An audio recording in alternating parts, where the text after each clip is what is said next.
今晚蒸個梅菜蒸鯇魚，咁樣咧喺超市買咗一嚿鯇魚翻嚟啦。呢個係鯇魚腩嚟嘅。咁有一棵梅菜啦，呢個係甜梅菜，仲有啲葱添，同埋有啲薑。咁俾1茶匙嘅鹽落啲水嗰度，跟住我哋浸個梅菜10分鐘。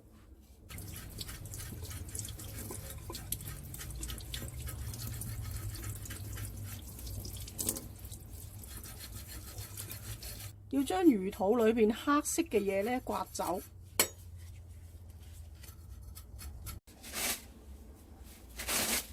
咁洗乾淨之後咧，我哋吸乾水。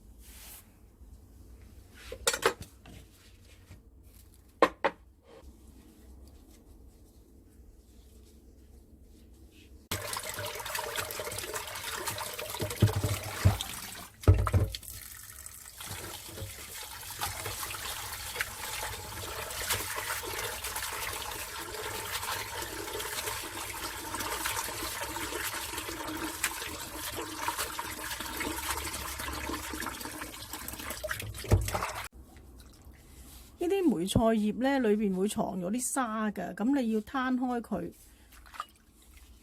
洗乾淨。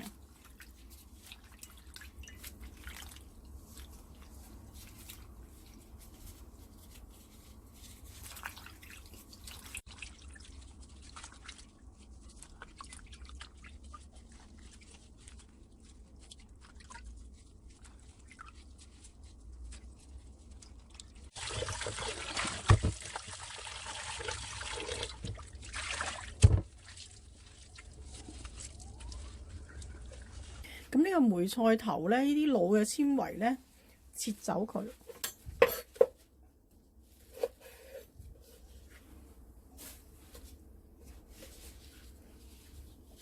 呢個梅菜心都有啲老嘅纖維嘅，起咗佢。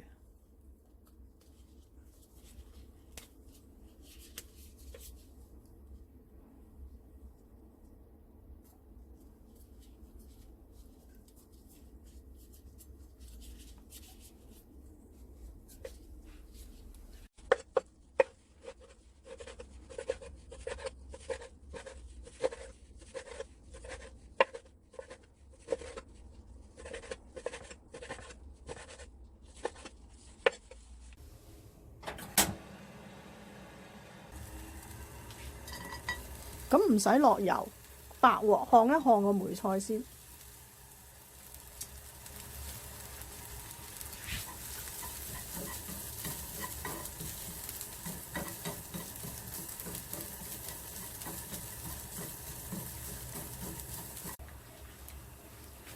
見到佢啲水分都烘乾呢，咁我哋俾翻少少油落去。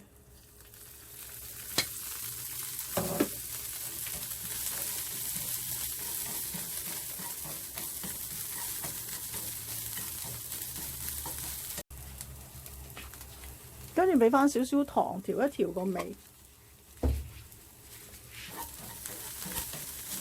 咁就可以擺落嗰個魚面嗰度。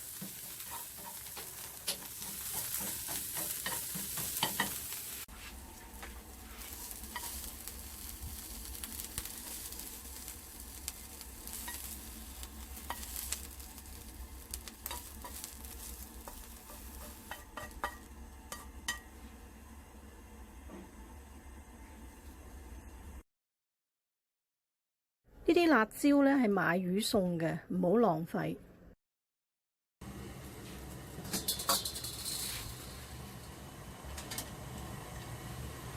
水滾落鑊，大火蒸佢8分鐘。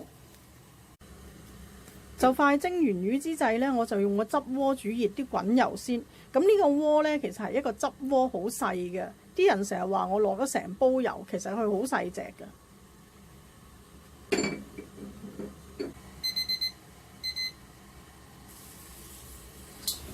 蒸咗佢8分鐘，咁可以試一試佢有冇熟透。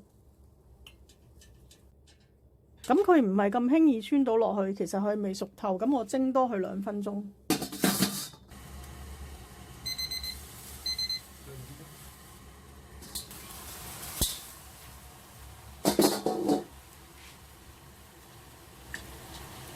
今次就熟透啦。咁可以夾起碟底嗰啲葱。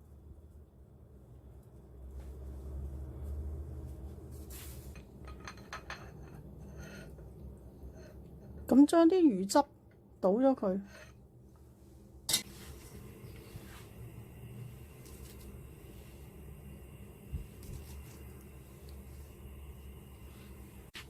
咁炸啲滾油落去。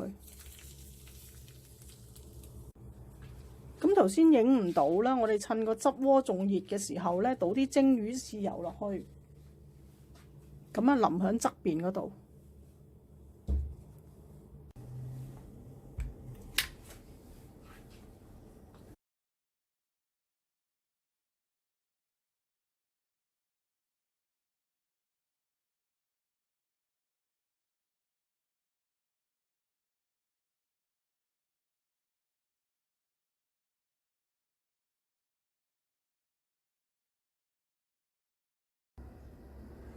有網友咧就話我廚房爐頭隔離嗰啲瓷磚咧發晒毛，睇得好唔舒服。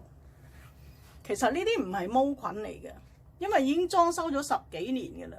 咁佢瓷磚同瓷磚之間嗰啲敏灰咧都變晒黃。咁無論你用梳打水抹啊、漂白水漂啊，佢都冇辦法可以變翻白。唯一可以嘅就成幅換咗佢嘅啫。本來咧農曆年過後我會做一個手術。咁做完手術之後，我都打算搞一搞個廚房，但係而家呢個疫情咁樣都唔知幾時先可以做到手術。咁廚房咧可能都要耐啲先搞到。